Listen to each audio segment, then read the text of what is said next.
What's up, rap stars? It's your boy Romeo Santos and co-host Kenny Fulton of Red Anchor Properties. We are super excited about today's show. We are taking a little turn. So those of you that are consumers that are listening, please feel free to continue to listen. But we are talking to agents today. All right. That's so right.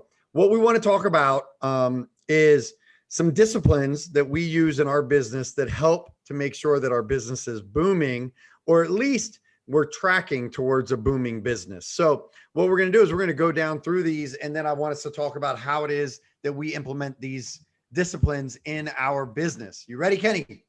Let's do it. All right, perfect. So first thing that you can do as an agent when growing your business, trying to stay consistent in your business, making sure that you're staying top of mind, making sure that you're building good relationships, right? That's really what we do, in my opinion, in real estate, is we are in the relationship building business. We're not in the selling business, right? Anybody that's ever bought a house before, no agent said, hey, I got this great house. Why don't you buy it? Here are all the features. And then they bought it, unless they actually liked it, right? No different than you can't make somebody want to marry you unless they actually like you and they fall in love with you, right? So all we can do is build relationships so that when people have the need to do something real estate related, they choose to use us. That's our goal, right? So something that we like to do is send one thank you note out per day. So Kenny, what are some of the things that we use to make sure that we can do that with ease? We try to utilize technology, whenever possible. So we have a company that will pretty much, we give them the information. So we give them the contact information and we want what we want the card to say. So anytime we meet a client for the first time, we send them a thank you for taking the time to meet us. That's our first contact that we like to use. And it's a very nice touch. A lot of times people aren't expecting to get anything in the mail. So they get it. They're like, oh, wow, like this is, very thoughtful. Just to kind of keep you top of mind with your client. Absolutely. Absolutely. Awesome. And that system that we use for everybody out there is actually called Mailbox Power. We also have another system called AM Cards. And we do certainly also have the ability to go old school and use these fingers here to write out a note. But it's a great thing to do. You're right. Snail mail, for the most part, is dead. You get a bill or a notice or something like that in there. When you get something that's actually addressed to you, man, it's a great feeling. It's really nice. All right. Number 2, this is the goal of your business as a realtor. It is to grow your database. It is not to sell houses. Selling houses comes as a byproduct of growing your database and building relationships. So add at least one person to your database every day. Now, Kenny, when we talk about a person that we may want to add to our database, what does that person, that avatar look like? Really just anybody that you're coming in contact with. It can be somebody who has the potential to be a client in the future. It could just be, anybody who's in your sphere, somebody that, it would make sense for you to communicate with, moving forward. So maybe not your dentist, unless you have a personal relationship with them. But literally anybody that you think you'll come into contact on day-to-day basis, especially right now, it's kind of, it's the summertime. There are a lot of gatherings with family and friends. That's a great time to connect with people and then get their information as a way to follow up. Absolutely. Yeah. I mean, honestly, it's almost anybody, right? Anybody that you have a two-way conversation with, right? If you met them, you conversated with them, you got their name, they got your name. And then if you happen to a month down the road, see them again, you'd be like, hey, we met at such and such's party, or, hey, didn't we meet at the PTA meeting, or whatever the heck it might be. That's the type of person you want to add into your database that you can then begin to communicate with them and bring value to them, because they might not be buying a house or selling a house, but they probably know people that might be buying or selling a house. And if you can make a good impression and build a relationship with them, well, guess what? You might be able to get a referral from them, which again is the name of the game. All right. Number 3 is something that we like to do, especially with on the fence people. Okay. So on the fence, whether it is on the fence buyer or on the fence seller, if you've spoken to somebody that says to you, you know what? Yeah, we'd consider buying if we could get the right price, or yeah, we think maybe in a couple of years, whatever it might be, it's already in their head. So what we like to do is we like to go into the MLS and we like to search for properties and send something specific to them. Just say, hey, Kenny, I was looking at properties for another client today and I came across this one and it made me think of you because it reminded me a lot of the house that you said that you were looking for when you decide to buy in the next 3 years. Mhm. Just thought it'd be fun for you to see what that might look like. Yeah, Great just ways to way, keep right? people's interest, and sometimes, especially like what's happened this year, with rates being super low, there are homes that are more affordable and might fall into somebody's price range that they didn't think they could afford before. And we've had a lot of clients who maybe a year or two they were interested and it didn't happen for whatever reason. But if you keep those people somewhere on a list, typically what we do is we have our client list, but then we rank of who's going to be looking to transact, within the next 6 to 12 months. But you need to look at that list of people who might fall outside of that category, where maybe they didn't have the intention of buying, right now. But you want to keep them on your mind and make sure that you're still nurturing those relationships and sending them potential properties. It shows, number one, that they're on your mind, but also that you understand what it is that they're looking for and you're keeping an eye out as well. Yeah, absolutely. And, in a world where we're inundated with mass spam, it's just really nice to get an email that truly is meant specifically for you. So Right. give it a shot, and I think you'll see that people are responsive. If nothing else at all, it's going to at least spark a conversation. Hey, Kenny, thanks so much for doing that. I really appreciate it. Like I said, though, we're not looking anytime soon, but that's a nice house. I'm Mhm. surprised that they're selling for that much. That's good for me. Yeah, it is good for you. All right, Yeah. awesome. So something else that we do is sending unsolicited CMAs, whether it be by video or through our website, which is KV Core, is our database that gives us the ability to do so, or we just simply do one through our Bright MLS and download a PDF and send it. So let's talk about what a CMA is and why that might be helpful for somebody if we start sending those out to people unsolicited. Mhm.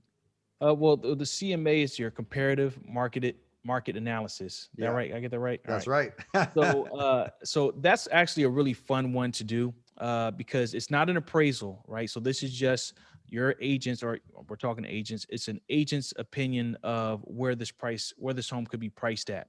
And what's fun about that is all you really need is just somebody's address. And I do this unsolicited all the time. Oftentimes what I'll do is if I go to somebody's house for the first time, I'll record, their address in our database. And then I'll be like, hey, did you know how much houses are selling for here? Because that's always a good number to know, even if it's just to keep in the back of your mind. Knowing what your home's value is and getting that from a professional just seems to be very valuable, for our clients and for our friends. Yeah, and sometimes it sparks an interest, right? We were talking about in our meeting the other day that one of our neighbors uh, listed their house. The wife actually holds a real estate license, and I actually talked to them about some strategies of what I thought that they could do and should do to maximize the money that they could get for the house. Now, I think that probably a fully renovated house could potentially go for $550,000. That is their model. Mhm. And they're listing it at 598. Well, sending something like that to a neighborhood where you see that it's over could spark the same thing that I've had multiple of my neighbors already do, which is this: Romeo, if that house sells for that much, I'm calling you the next day. Well, there Right. you go. Bada bing, bada bang, bada boom, right? People get excited about that. Even if it's not something that's going to happen, it's going to create a dialogue. And what are we doing? What are we doing, Kenny? What's our main purpose? To keep the conversation moving forward. Yeah, and build the relationship, build Yeah. rapport, be top of mind. All right, cool. So, something else that we like to do is build a next top 10 list, right? Or build our VIP client list and friend list. Now, what do I mean by that is those that we believe will be most likely to either use us in business or refer us in business. Now, we talked about the 80-20 principle in our meeting the other day when we discussed this. Kenny, tell people what the 80-20 principle is. 80/20 principle is 80% of your results will come from 20% of your actions.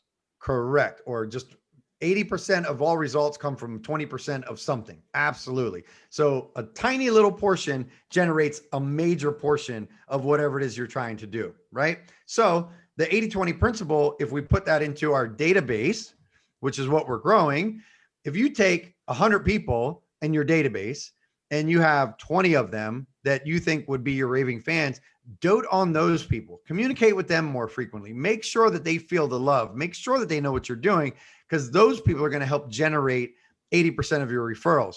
Doesn't mean you forget the other people, but you got to pay attention to who are your VIPs and treat them accordingly. Mm-hmm. Yeah. All right. Okay. Number 6, engage in at least 15 meaningful conversations a day. Now we have something that we do, which is called the 5-5-5, right? The 5-5-5 is 5 text messages, 5 phone calls, and 5 social media messengers. But we have a minimum contact goal of 20 conversations, and that can be with other leads and so on and so forth. Now that 5-5-5 is with our sphere primarily, and talk to them a little bit about what our strategy is behind doing that 5-5-5 and kind of how that plays out throughout the year. Well, you have to come up with some type of metric in order to track your progress and to also for personal accountability. And so we use different tools to make sure that we're recording that. But the intent is to make sure that you are nurturing all these different relationships, right? So with your personal sphere contacts, 5 is not really a hard number to get to, especially, you have text message, you have phone calls, you have Messenger. One of the great tools for me is I really wasn't using Facebook Messenger as much. Facebook is something that you do have to have, unless it's just a part of your everyday life. I have to have a task involved to say, okay, I have to make sure I get on here. Now, the messengers, those are important. Number one, because you can do it from your phone, so it's still pretty easy. But also, it encourages you to focus on your friends. So, what are you going to talk about? Well, they post a picture, they just had an anniversary or it's their kid's birthday or something like that.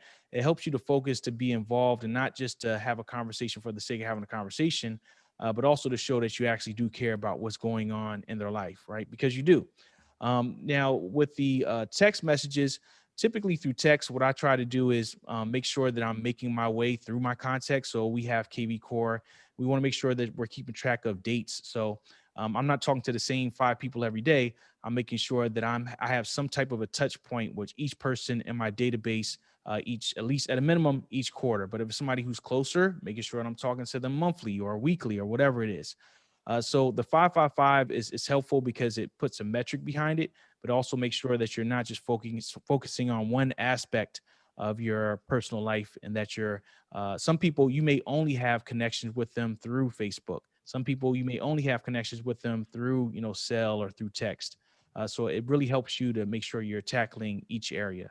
Yeah, absolutely. And that's the goal. So when this was first introduced to me, and I can't take credit for the 5-5-5, I was looking for something, and we had metrics, and our coach, Jennifer Schiff for the Manifest Network of EXP, introduced us to a metric. And then I was listening to another podcast with some of our colleagues, and a great colleague of mine and ours, Nick Waldner, who's local here and has an awesome team as well.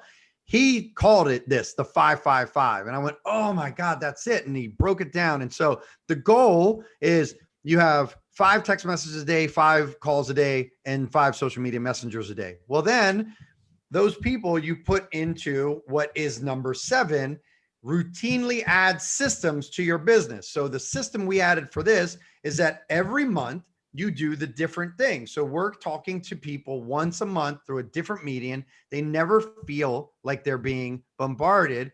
And we have a rule in our organization that we do a jab, jab, jab, cross. Just like out of Gary Vee's book, where he talks about give, give, give, ask. Give, give, give, ask. So we talk to our clients, our friends, our clients, our family members, 12 times a year in this system, yet only 4 times a year do we actually mention, hey, by the way, if you know of anybody looking to buy or sell, please do think of us. And it's not even an ask, it's more of a reminder. So definitely want to make sure that you're communicating consistently. And so build systems routinely. So build a system for how you communicate with your sphere. Build a system for how you follow up with leads. Build a system for how you do your buyer presentation. Build a system for how you do a listing presentation. Build a system for how you show houses, right? Build a system for how you plan your day. Build a system for every single solitary thing inside of your business and document it.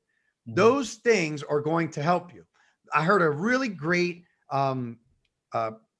interview the other day where they were talking to a highly successful individual, and he said, people always ask me, how in the heck do you always stay so motivated? And he simply said, I don't. I'm not. It's impossible to be motivated every day. But what I've done is I've built incredibly strong habits, because when you're not motivated, your default is going to be your habits. So build your habits now. That really, I think, is the icing on the cake for any of you out there thinking about how are you going to grow your business. For me, a big thing was accountability. And that's something that I bring into our team. Kenny, we meet weekly and we discuss what you've got going on in your business, how it's tracking, if you have any gaps, and how we can improve it for the next week. Correct? Correct. Is that helpful? Yeah, absolutely. Is it easy to get off track if that's not happening? Yeah. And the more business that you get, it kind of has the adverse effect. The more business you get, then the easier it is to lose control of your business. 100%, 100%. And so listen, ladies and gentlemen, realtors out there, or even anybody that's listening as a consumer that's thinking about getting a real estate license, there are systems and processes that you can implement. We do them. You can come and work with us and we can help you with them to grow your business, or you can continue to listen to our podcast and get tips and tricks here as well. What I want to recommend that anybody out there does, though, is master the systems first and then get creative, right? Gary Keller says that all the time. There are systems and processes. First, master the system before you add creativity. If you start out with creativity before you have a solid base underneath of you, you might find yourself in trouble. So people have lived before you. People have done this. I'm not a genius. I'm not telling you guys anything that I made up. I went and I looked for people that were doing things that I wanted to do, and I've found ways to emulate them and bring what they do into their business. So if that's the type of mindset you have, we should have a conversation. And if you're building your own team, continue to grow, continue to document, and continue to track. Kenny, what do you have to add? I mean, that's a great note to leave on. And the funny thing about this is we're talking about real estate, but this really applies to any entrepreneur. 100%. Having systems, making sure that you're writing down these processes is super important. And especially if your goal is to expand, you want to make sure that you're setting the culture of, we need to create processes around things. So that way we all know what we're doing. We can hold each other accountable. When something goes wrong, we have an opportunity to sit back, look, and adjust. One of the things I like that we do is we also talk about what mistakes did you make? What did you do wrong today? And if you're not having that kind of conversation with yourself, you really can't improve on your process. So, we love systems here. Anybody who's looking, to join a team, I think team environments are definitely the way to go. If you're going to be an agent, being out there on your own also kind of lengthens your learning curve. And as our team is working through these processes and different products, we can help you shortcut your path to success. Absolutely. All right. Well, everybody, rap stars, thank you all so much for tuning in this week. We love being with you guys, and we can't wait to see you again next week. Kenny, thank you so much. I know it's Friday and you are going to have a crazy busy weekend implementing your systems and helping lots of families either get under contract or sell their houses. So have a great one. All right, everybody. Thanks so much. We're out. All right.